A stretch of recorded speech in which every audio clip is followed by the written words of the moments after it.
O livro das obras vão julgar as nações, né? Que estão levantando ali na segunda ressurreição. A ressurreição universal, como chama, acho que é Irineu de Leão que chama, né? De ressurreição universal. Ele ou é Isso. Policarpo? Não me lembro. Na verdade, isso é uma expressão daquele momento, né? Policarpo, Irineu, Justino, todos usam a mesma expressão. Ressurreição universal. Ressurreição universal, que eu acho muito, muito didática para ensinar isso aí. Entendeu? Em vez de chamar de segunda ressurreição, chamar de ressurreição universal, o restante do universo, né?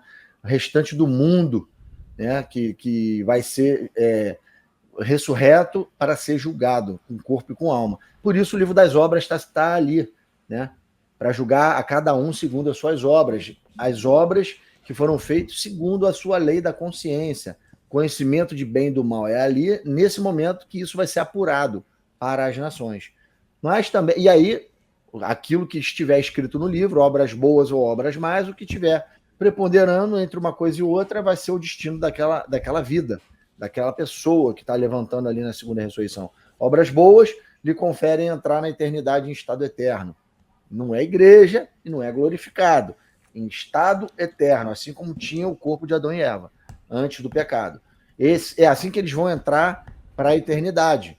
Tá certo? Como nações, não é como igreja. Nações. Igreja já está fechado desde o início da última semana de Daniel.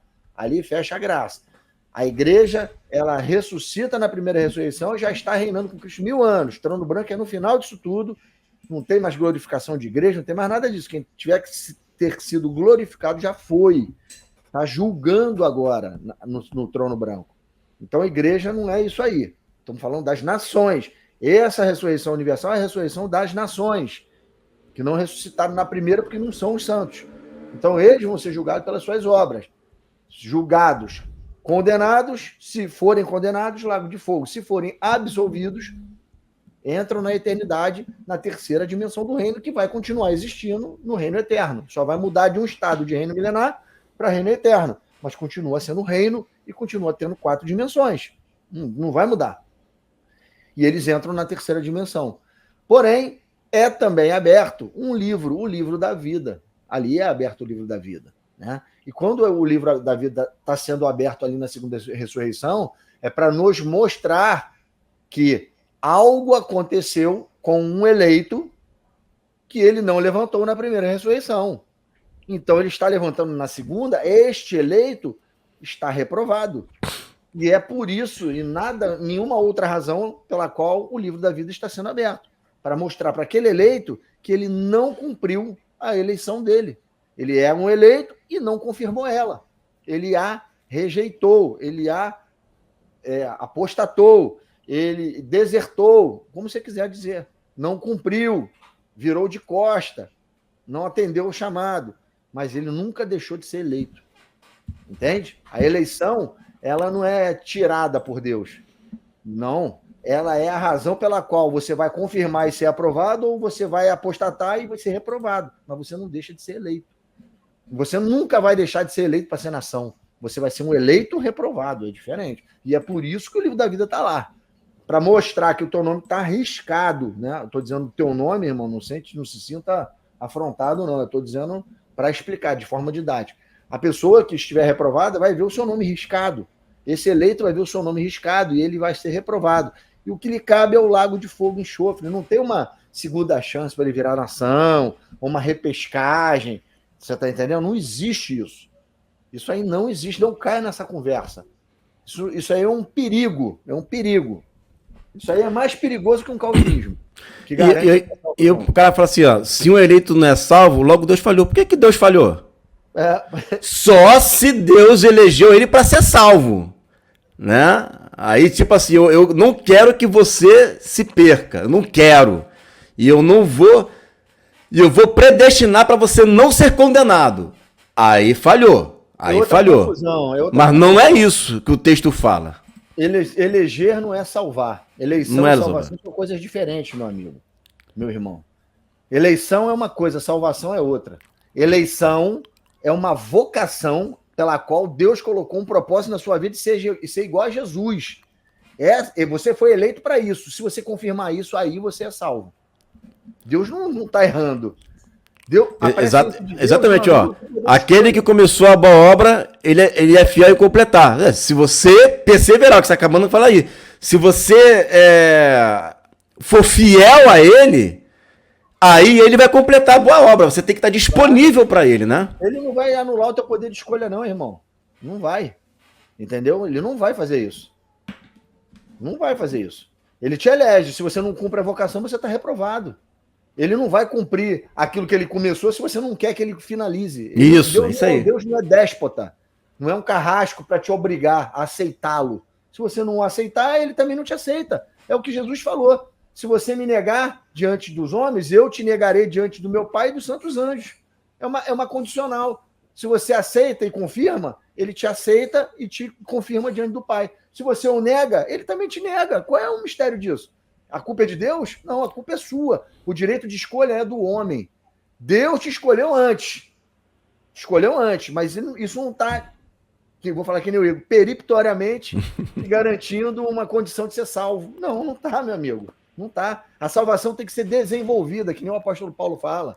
E ele tinha medo, depois de ter pregado a muitos e esmurrar a carne todo dia, de no final não ser aprovado. Ele fala isso. Será que Paulo não era filho de Deus? Ele fala assim, em 1 Coríntios 9, né? Eu esmurro meu corpo à servidão para que eu, não pregando a muitos, eu mesmo não venha a ser desqualificado. Será que ele cria numa graça irresistível? Porque ele fala que poderia ser desqualificado. E ele se considerava um eleito. Esse papo da Bíblia aí é papo calvinista. Isso aqui é uma expressão, irmão, não sei se é irmão ou irmã, né?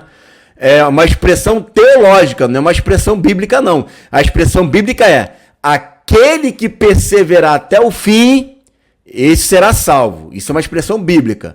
Aquele que perseverar até o fim nas minhas obras. Não é nas obras dele. Nas obras dele, do Senhor. Que ele já de antemão estabeleceu para que você andasse nela. Não cumpre as obras do Senhor para você ver se você é aprovado. Você está reprovado, irmão. Pelo amor de Deus, não cai nessa conversa. É um perigo. É um perigo. E não venha culpar Deus. Deus, em Cristo, ele te deu uma possibilidade de você ser rei e sacerdote. Ele te elege para isso. A tua vocação é para ser igual a Jesus. Não seja igual a Jesus no final para você ver para onde você vai. Vai achando que você vai ser salvo. Não vai. O erro não é de Deus, não, é seu. É que a pessoa fala assim, mas o cristão não é salvo pelo seu comportamento. Vamos colocar assim, né? Que eles boiam a palavra obra para poder, tipo, que menosprezar, né, os frutos do Espírito. O cristão não é salvo pelo comportamento. Ele é salvo só pela graça. E a graça Deus deu, acabou a história. Será que é assim? Então faz o seguinte, irmão. Vive no adultério, então. Para você ver para onde você vai. Faz o seguinte, ó. Vive mentindo. Aí a pessoa fala assim, não, mas o cristão salvo não vai viver no adultério, não vai viver na mentira. Então eu pergunto para você, né? O que diferencia um cristão de um ímpio? Não é o comportamento? Então, dizer que não é o comportamento é uma mentira. Por quê? Porque é o comportamento do ímpio que levou ele para o lago de fogo e enxofre. Os mentirosos, os adúlteros, os feiticeiros, os idólatras, a parte deles é o lago de fogo e enxofre. Foi justamente esse comportamento que os condenou. E o que levou os homens a não irem para lá? O arrependimento. Então, Atos 13:48 é assim, ó. Tá dizendo aqui, eu vou ler o texto. Creram todos aqueles que haviam sido destinados à vida eterna, não é isso? Não é isso? Já conhece esse texto já, irmão. Já conhece. Isso aí você não está pegando ninguém, não. O texto que você está dizendo aí, e creram todos aqueles que haviam sido destinados à vida eterna, é crer para ser rei e sacerdote. É isso aí. A gente já tem uma explicação para predestinação, né? É crer para ser rei e sacerdote. Não é crer para ser salvo e quem não creu não vai ser salvo. Não é assim. Não, ele está dizendo aqui, ó, eles creram e todos que haviam sido destinados. O destino daqueles que creem é a vida eterna mesmo. Mas e se esse cara se desviar? Como é que faz? Não existe mais apostasia, então. Lê a carta de 1 Tessalonicenses que Paulo fala que antes da volta de Jesus é preciso que haja apostasia e revele-se o homem da iniquidade, o anticristo. Apostasia é para quem crê em Deus. Apostasia não é para quem é do mundo. Apostasia é para quem tem o espírito e apostatou, virou de costa, desertou. Não é? Creu todos que haviam sido destinados à vida eterna. Sim, o Senhor destinou muitos para a vida eterna. Muitos. Mas muitos são chamados e poucos escolhidos. Por que são poucos escolhidos? Porque desses chamados para a vida eterna, não é isso que diz lá na parábola das 10 virgens? Virgens eram os que tinham azeite, chamada de virgem, mas não tinha azeite suficiente, apagou a lamparina, apostatou. Então a apostasia está aí. Se quiser, querido, vou deixar meu e-mail aqui, ó, para a gente conversar um pouquinho mais sobre isso. De repente, a gente pode marcar uma live com você, tá? Aqui, ó, vou deixar aqui o e-mail, ó. Manda para mim aí, tá? Pra gente poder falar sobre isso aí. Mas o eleito não se apostata. Mas aí é o seguinte, se o eleito não se apostata, como eu vou encaixar Hebreus capítulo 6? Um eleito, né? Não se apostata. Uma vez que forem iluminados, provar o dom do Espírito, receber a boa palavra, os poderes do mundo vindouro, não é isso? É impossível renová-los. É impossível que haja um outro arrependimento. Irmão, olha só, esse irmão aí do Papo da Bíblia. Irmão, olha só, isso aí é um papo que a gente já está cansado, está tarimbado já de conversar sobre isso. Isso daí não é novidade para a gente, não. Para a gente conversar, trocar uma ideia. Só vou dizer o seguinte, eu sei qual é o final disso. O final é, você não vai se dobrar e você não vai convencer a gente. Porque a gente tem respaldo bíblico, respaldo dos patriarcas, da patrística, como os primeiros cristãos pensavam a respeito desse assunto. Você não pode vir com Agostinho e com Calvino. Você não tem como você vir com isso aí. Quarto século, terceiro século, quarto século, escola de... As expressões dele, né? As expressões dele ali, por exemplo, graça irresistível, é uma expressão da reforma. Presbiteriana, batista, né? É uma expressão da reforma, entendeu? Só que a igreja primitiva nunca creu nisso. A gente tem uma pancada de texto sobre isso daí. Os textos que você vai de Bíblia, irmão, é texto de Calvino, Romanos 9, né? Que vocês gostam a gente pode passear por todos esses textos aí tranquilamente. Romanos 9. Tranquilidade total. Né? Agora, seja honesto com a palavra de Deus. A gente não vai tratar só sobre essa questão, não. A gente vai tratar sobre o reino milenar, vamos pegar Zacarias, vamos fazer diversas perguntas ali sobre as nações que entram no reino sem ter sido nascido de novo, né? O texto de Hebreus 6 fala sobre os filhos de Deus, querido. É filho de Deus ali. A não ser que você diga para mim que tenha pessoas que receberam o Espírito Santo que não é filho de Deus. Você não vai dizer isso, né? O Hebreus 6 é texto hipotético. Então, ali é hipotético. É uma hipótese. Uma hipótese impossível. É brincadeira, cara. Não, eu não sou arminiano, cara. Tá vendo aí, ó?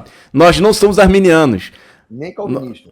Nem calvinista. A gente não é, se você vier pensando que a gente é arminiano, tá errado. Nós não somos arminianos. Né? Nós não somos arminianos. O papo não é esse não, tá, irmão? O papo aqui é outro. Você já tem a sua live aí, a gente marca. Não, foi bom porque as pessoas até ouvem, né, dizendo que nós não somos calvinistas e nós não somos arminianos. Tá? Nós não somos nenhum e nem outro. Né? Nenhum e nem outro. Beleza? Olha, aí começa a vir com essas palavras. O autor... Mas é porque ele é da reforma. Da reforma ali era Vulgata latina. Começa a vir, né?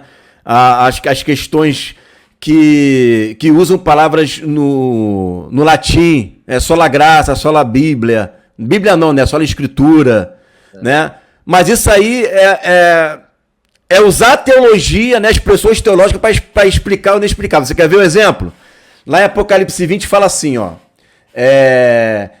E esses que foram degolados viveram. Esta é a primeira ressurreição. Aí o professor que não teve a resposta para mim, quando eu perguntei para ele como que eles ressuscitaram espiritualmente se eles foram degolados antes. Aí ele falou assim, não, isso daí é uma forma abrupta, né, que João escreveu. O que ele falou? Nada. Não explicou nada. O texto que é para explicar não explicou. Não, ele fugiu. Ele fugiu da explicação do texto. Ele tem que explicar, ó. A primeira ressurreição é isso aqui, ó. Tudo bem, vai falar dos degolados. Então, esses degolados aqui é assim, assim, assado. Não, ele não explicou o texto. Ele falou, ele deu um tópico pro texto, né? Abrupta. Isso aqui foi uma forma abrupta. A gente não vai entrar em terminologias, tá bom, querido? Né? Dedução do absurdo, tá bom. Não, a gente não vai... a dedução... O que é... A Bíblia não trabalha com dedução. A Bíblia trabalha com a realidade. Já pensou se a Bíblia for deduzir uma ressurreição? Será que vai existir a ressurreição? Se a Bíblia deduzir a volta de Jesus, será que existe uma volta de Jesus? Não, a Bíblia trabalha com a realidade. Não é? Ou é ou não é, tá? E se você crê escatologicamente como a gente, eu estou muito interessado em saber, eu quero muito saber, conversar com você, como que você enxerga as nações entrando no reino milenar sem ter o Espírito Santo. Porque como é que eles foram fiéis, né? Os fiéis no sentido de que não usaram a marca da besta, se arrependeram, não é isso? Foram chamados de bem-aventurados, passaram pelo tribunal de Cristo. Que perseverança é essa sem ter nascido de novo? E no milênio ainda é chamado de povo de Deus também. Eu quero entender como que se fecha essa equação, né? É muito importante isso daí, eu quero entender essa parte, né? Também não sou, querido. Essa parte eu quero entender, mas só que além de não ser pré-tribulacionista, eu sou milenarista. Eu quero entender como que você enxerga o milênio, entendeu? Então, nós não somos pré-tribulacionistas, tá? Então, mas eu quero entender na mente de um calvinista que crê no reino milenar, como que ele enxerga a dinâmica das nações, sendo que só a igreja tem o espírito do filho. Lembra que Jesus falou? Aquele que não nascer da água e do espírito não pode entrar no reino de Deus, né? Então eu quero entender isso aí. Eu quero também entender. Eu quero entender, né? Só entra no reino quem tiver que nascer de novo. Não é isso? Aí você tá vendo um monte de gente ali, né? Eu também creio na soberania de Deus, irmão. E Deus, na sua soberania, deu livre-arbítrio para o homem. É isso aí. Isso é soberania de Deus. Vai discutir a soberania de Deus? Deu soberania, deu direito de escolha para o homem. É a soberania dele, eu também sou. Também sou. Deu também. Né? Podia ter caído ali, né? Ele falou, mas seja feita a tua vontade, né? Não a minha. E Deus é tão soberano, mas tão soberano, que ele escolhe pessoas a Deus para fazer parte de serem reis e sacerdotes. E eu creio nessa soberania. Claro. Né? A gente vai ter um papo maneiro, então, sobre isso daí, cara. Vai ser legal. Até porque... Agora vamos voltar para a live aqui, né? Vamos voltar aqui para as perguntas e respostas. Aí não tem nem trombeta para tocar ainda. Ó, sabemos que um eleito reprovado não pode ser rebaixado para a nação. Ok. Mas por que Israel, a nação eleita, será o sacerdócio rebaixado? Porque Israel é uma nação que Deus não escolheu todo mundo que está ali, que nasceu, para ser rei e sacerdote da ordem de Melquisedeque. Você tá entendendo? São coisas diferentes, cara. São coisas diferentes, tá? Se um filho de Deus judeu,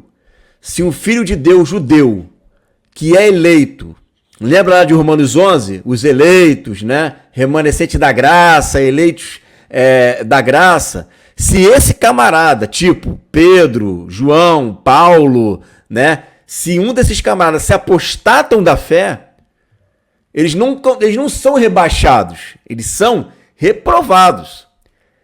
Esses judeus que foram rebaixados para serem tribo de Levi, para serem levitas, são judeus não eleitos da graça. Isso aí, mas foram eleitos por Deus para serem sacerdotes das nações da terra. A areia da praia, são a areia da praia. É diferente. Lá no Monte Sinai, Deus levantou uma nação de reis e sacerdotes ali, falando do povo eleito, do eleito da graça, da eleição mesmo. Mas ali dentro daquele povo de Israel, ele estava separando uma nação inteira para sacerdotar todas as nações da terra. Mas ele não está dizendo que todo o Israel é eleito da graça. Não é. Não é isso. Que ele tá dizendo. São ali aqueles, por exemplo, que viveram no período da velha aliança, que não fizeram o povo de Deus tropeçar, que cumpriram a lei, que fizeram as coisas direito ali, aqueles ali que foram eleitos pela graça de Deus, esses são reis sacerdotes. Mas os que não foram, eles são nação. Quando eles ressuscitarem na segunda ressurreição, eles vão entrar no reino eterno e vão ser nação. Agora, e os que sobrarem da grande tribulação? Aqueles que vão olhar na volta de Jesus e vão chorar como quem chora pela morte do unigênito. Esses não são eleitos. Não são eleitos da graça de Deus. Não foram comprados com o sangue de Jesus. Mas são nações que vão perdurar e Deus tem uma aliança e uma promessa para esse povo que eles teriam sacerdotes na terra. Eles sacerdotariam as nações da terra. Então, enquanto um sacerdócio é segundo a ordem de Melquisedeque, um outro sacerdócio é rebaixado. E isso não tem a ver com uma eleição dos reis e sacerdotes que foram rebaixados para um cargo menor. Não, estão falando de povos diferentes, estão falando de coisas diferentes. Aqui são os eleitos, aqui são as nações. Deus tem promessa para os eleitos de Israel e tem promessa para a nação terrena de Israel. Assim como ele prometeu para Abraão, que da descendência de Abraão seria numerosa como na areia da praia do mar e como as estrelas do céu. Ele está falando de dois Israel diferentes. Um Israel espiritual e um Israel terreno. Entendeu, irmão?